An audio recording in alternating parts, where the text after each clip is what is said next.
उसके बाद उनकी वही रूहानी फुसफुस बातें शुरू हो जाती। एक दिन लंबे इंतजार के बाद उन्होंने बोल ही दिया, अनु, I love you.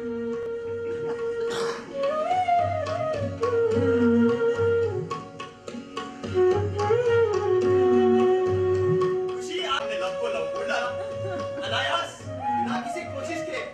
ये एक कमाल था। देहाती, निम्न मध्यम वर्गीय पिछड़ी हीन भावना को हमने एक जोरदार फटकरी दे दी थी।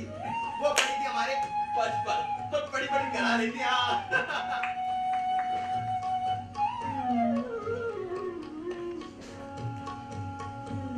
एक दिन मैंने अनुभव किया, अनीता काफी देर से अपनी बालकनी में थी और मेरा इंतजार उदास थी। शाम की ढलती हुई धूप को देख रही। मैं भी अपने कमरे से निकलकर बालकनी में पहुंच गया, मगर फिर भी वो वहीं खड़ी रही, जैसे अपनी समूची रागात्मकता और कृतज्ञता के साथ उपस्थिति को स्वीकृति दी। वहीं दीवार के सहारे टिक गया।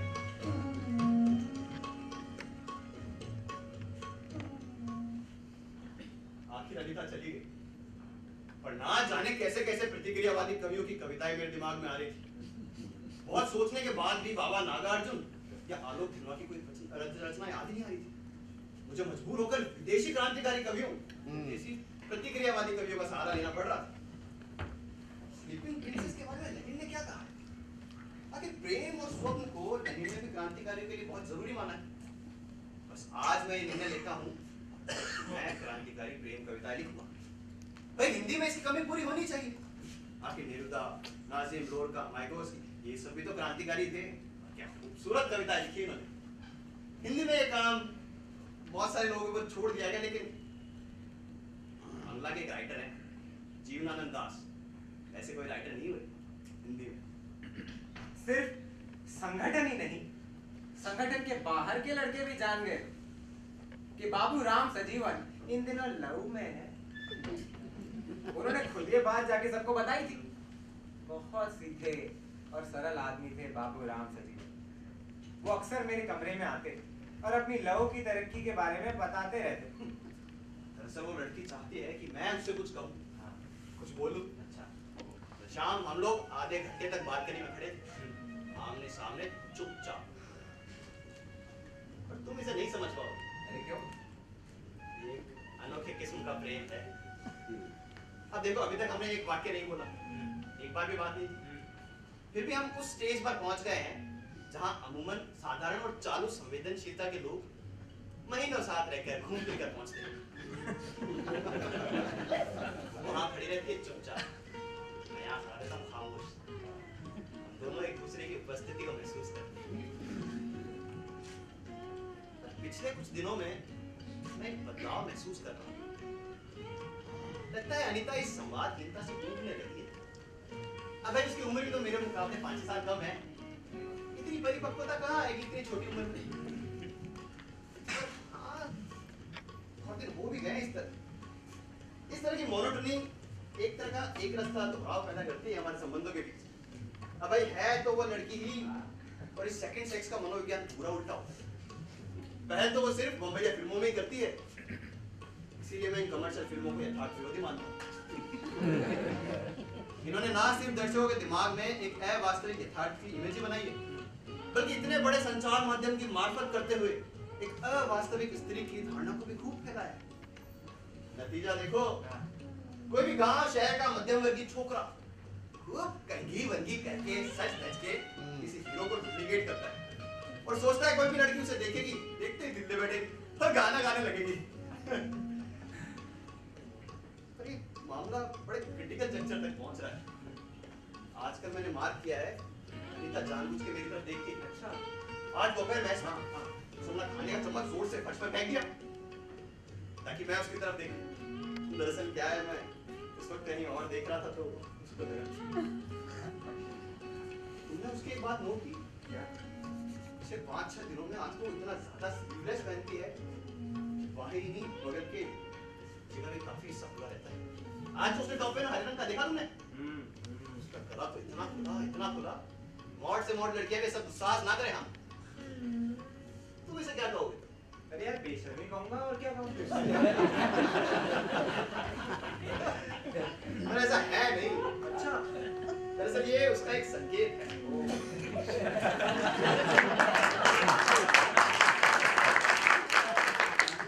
अपनी बेचैनी और खींच की अभिव्यक्ति है।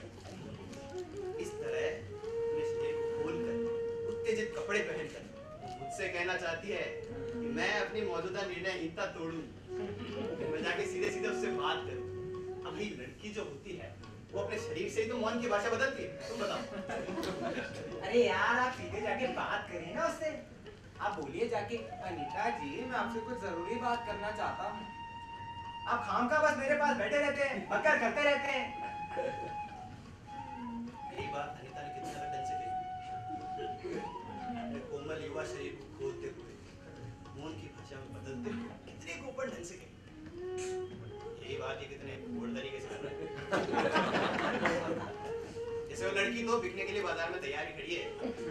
मैं जाऊं बाजारू भाषा बोलूं और उसे पटा दूं। कहाँ खो गए आप? अरे जाइए जाके बात करिए ना उससे। हाँ हाँ सही समय का इंतजार है। वैसे इस प्रेम को जैसा तुम समझते हो वैसा है नहीं। ये एक अजब अनोखी किस्म का प्रेम है। इसका मर्म पहले घनानंद भी जानते थे। हाँ अति सुडोल स्नेह को मारक है। यहाँ कोई कपट नहीं, कोई छिपाव नहीं।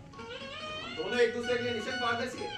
हाँ रही बात साथ साथ बैठ कर चलते फिरते खड़े होकर या लेट कर बात करने की तो गुरु वो कोई टॉप चीज नहीं है। सब हो जाएगा। जो जो तुम सोचते हो सब हो जाएगा। तुम देख लो मैं बात करूँ। इस बीच अनीता 10 दिनों के लिए कहीं बाहर चली गई। उसकी खिड़की खुली रह गई। बाबू राम सजीवन अपने कमरे में लेटे लेटे या बालकनी में निकलकर उस खुली हुई खिड़की को ताकते रहते, जैसे वो खुली हुई खिड़की भी उनके लिए कई मतलब रखती थी। उन्होंने अपने इश्क के लिए जैसा एक फॉर्म चुन रखा था जिसमें जबान के अलावा बाकी सब जबान इशारे थे। उनके लिए कुछ ना कुछ वजह रखते थे भाई। जीवन बाबू किताब रह गई आपके पास, जरा देख लें। जीवन बाबू कहाँ रखी है आपने किताब? आपको पिछले हफ्ते दी थी हमने। जीवन बाबू, जीवन बाबू, अरे यार सजीवन बाबू, हमको तो अभी लगने लगा है कि अब आप पगला जाएंगे। आप कुछ करेंगे धरेंगे नहीं, बस बैठे बैठे यही सब सोचत रहेंगे। भला आप हमको बताइए, वो लड़की अभी आपका नाम भी जानत है? अरे जाके जरा पूछ लियो उससे कि क्या आपको हमारा नाम मालूम है? अरे जाई। मुझे ऐसी वल्गर बातें पसंद नहीं।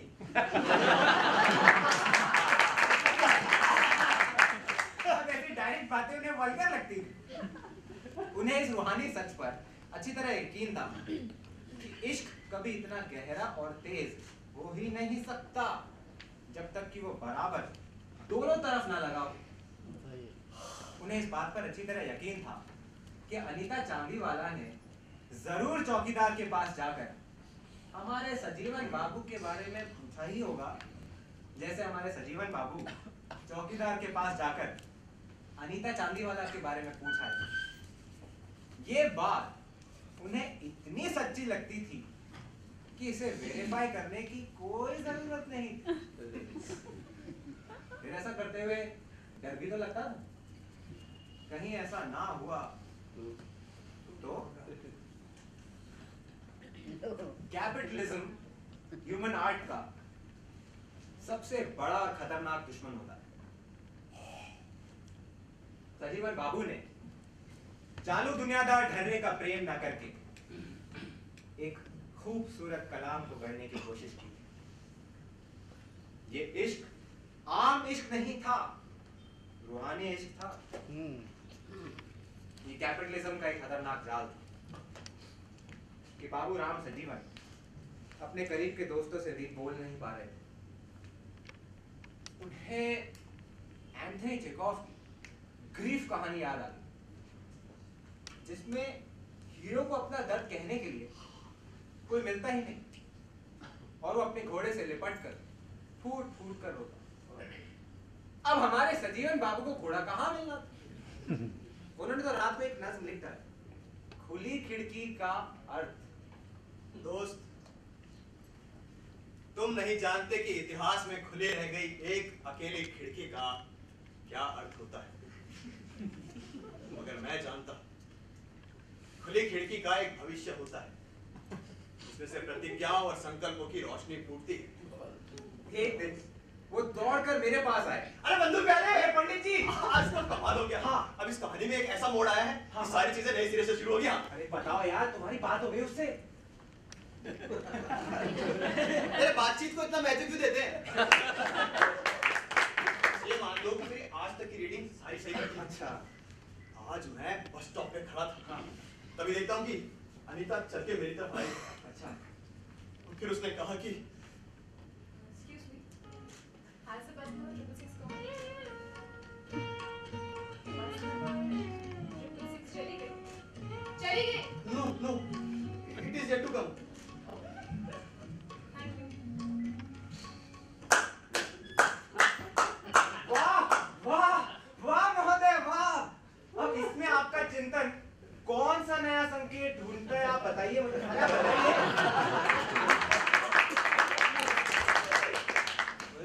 तुम्हें तो मेरी सारी बातें फिजूल लगती है। और क्या यार? अब सारी बातें अगर तुम्हें अपने दिमाग से ही सोचनी तो मुझे तो इतना बता दो हाँ। कि उस वक्त वहां 20 लड़के और खड़े थे। ये सवाल मुझसे क्यों किया? ए बताओ। जवाब होता है। अरे सवाल का मैं क्या जवाब दूं? एक शाम 6 बजे करीब बाबू राम सजीवन अपनी बालकनी में निकले। उन्होंने देखा अनीता चांदीवाला सामने बालकनी में खड़ी। अनीता चांदीवाला ने एक कागज का टुकड़ा नीचे गिराया, उनकी ओर देखा, जरा सी ठहरी और फिर अंदर चली गई। सब समझ गए सजीवन बाबू।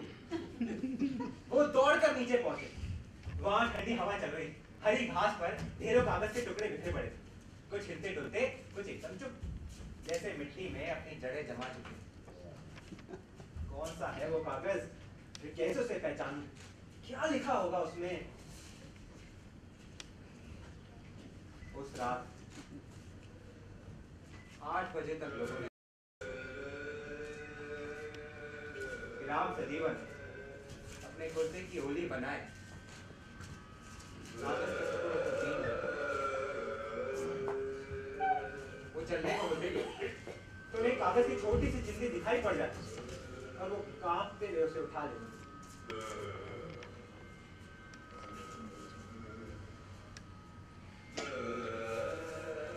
उस रात 2 बजे तक राम सजीवन अपने कमरे में हर कागज के टुकड़े को उलट कर एक एक करके देखते, सोने की कोशिश करते तो एक तेज घबराहट और सांस रोकने वाली खामोशी में उठा देते।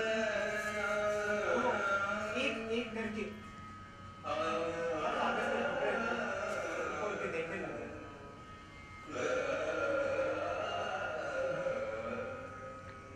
अनु, क्या तुम्हें पता है गांव में लोग किस तरह से रहते हैं? बंजर जमीन, सूखे आसमान से लड़ते घर, कैसे उनकी हड्डियां निकल आती। सामंती दमन और महाजनी शोषण का और कभी ना खत्म होने वाला सिलसिला उनके जीवन को कीड़े मकोड़ों से बदतर बना देता है। उस रात वो फूट फूट कर लगभग 3 घंटे। उसके बाद तो उनकी आंखें फटी फटी और लाल गिर गई। जैसे उनका खून गालिब के मुताबिक सिर्फ रगों में ही दौड़ने फिरने में शायद नहीं रह गया, बल्कि आंखों में आकर ठहर गया और मुंह खोलते तो खुला ही रह जाता। पतलून के पाइचों में हमेशा मिट्टी और धूल भरी रही। उस दिन यूनिवर्सिटी के कैफेटेरिया में देर तक बैठी। हाँ, वहीं कुछ दूर अनीता भी बैठी। वो अपनी नोटबुक में कुछ लिख रही थी। और मैं अच्छे तरह से जानता था वो कुछ नहीं लिख रही, तो लिखने का सिर्फ अभिनय कर रही है। तो वो वहाँ सिर्फ इसलिए बैठी कि मैं वहाँ बैठा। हाँ, वहाँ सिर्फ इसलिए बैठी क्योंकि मैं वहाँ बैठा। वहाँ सिर्फ इसलिए बैठी मैं वहाँ बैठा।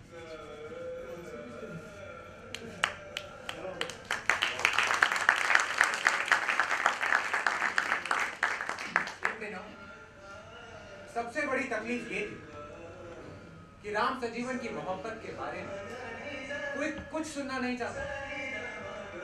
उसके अलावा उनके पास कोई सब्जेक्ट भी नहीं। रिश्तों की कमी हो गई। एक परेशानी ये भी थी कि राम सजीवन अपनी मोहब्बत के बारे में जिस जबान में हमको बात करते, उस जबान का हमें से किसी के लिए भी समझना मुमकिन ही नहीं। एक रात मुझे उनके कमरे से शोर सुनाई दी। मैं वहां पहुंचा तो देखा। हेलो समझता बस जाओ गरीब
गीता का दूसरा सबक। अजीब बात तो ये थी कि उन्हें याद पूरा का पूरा। जी मैडम। चौकीदार साहब, अरे आप यहाँ कैसे बैठा? ये देखे ना, हाँ, हमें सुबह ये लेटर मिला है। हाँ। पता नहीं किस पागल लड़के ने लिखा है। पागल लड़का? राम सजीवन, कमरा नंबर 308। अच्छा। हमें बहुत दिनों से एक पागल जैसा लड़का रोज घूरता है। हाँ। पहले हमने इसे सीरियसली लिया ही नहीं, अच्छा। पर अब हमें डर लग रहा है। आप प्लीज कुछ कीजिए ना। अरे मैडम आप है ना, आप जाइए, आराम से जाइए। आप साले को दो देंगे, खत लिखता है साला। आप जाइए मैडम, आप आराम से प्लीज जाइए। कीजिएगा। आप जाइए मैडम, आप आराम से जाइए।